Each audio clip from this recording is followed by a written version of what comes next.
Hi, this is Dan Yoxheimer, and this is another edition of Spectre.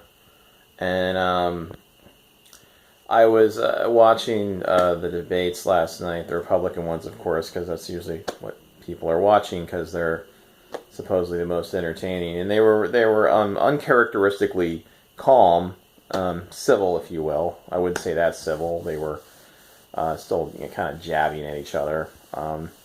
Because they're a bunch of douchebags. And I never thought it would get this far. I never thought Donald Trump would still be running, would still be here. But he's here, still here. And I don't understand why people think he is the answer to all of the problems that we face as a nation and as a world. But apparently a crooked real estate tycoon from Manhattan is what a lot of people are looking to for answers and a sigil of hope, if you will.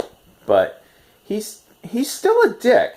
He's still the same asshole he always was for years. He's always been an asshole. He's always been an arrogant, entitled, privileged fucking prick. He always has been, and that hasn't changed, but people just perceive him differently now. A lot of people do. And people are voting for him simply out of spite because they hate Obama. They're not voting for him because he's exceptional or anything like that. He's just someone who inherited basically a real estate empire from his father, Fred Trump.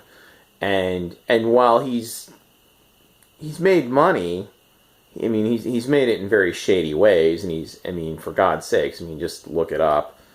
I no need to go into it here, but you can go on the internet and believe me, you can find plenty of information that they're not talking about, that these journalists and all these people, or supposedly journalists, aren't really talking about or asking Donald Trump to answer questions about his business dealings over the years, and just generally the way he conducts himself. The things he said, for God's sakes. Really. The shit the way he talks about women, just all of it. And just basically his innate greed.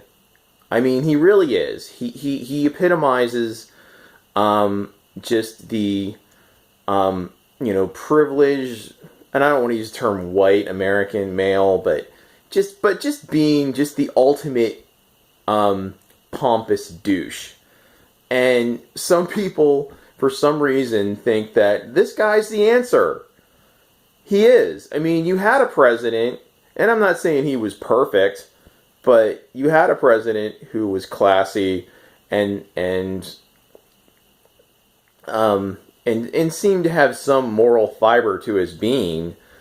And you're going right from there to, Donald Trump. Now, the only other option is probably Ted Cruz for these Republican twits, who is a complete fucking raving evangelical psychopath, but hey, that's America. And this is the Spectre, and take care.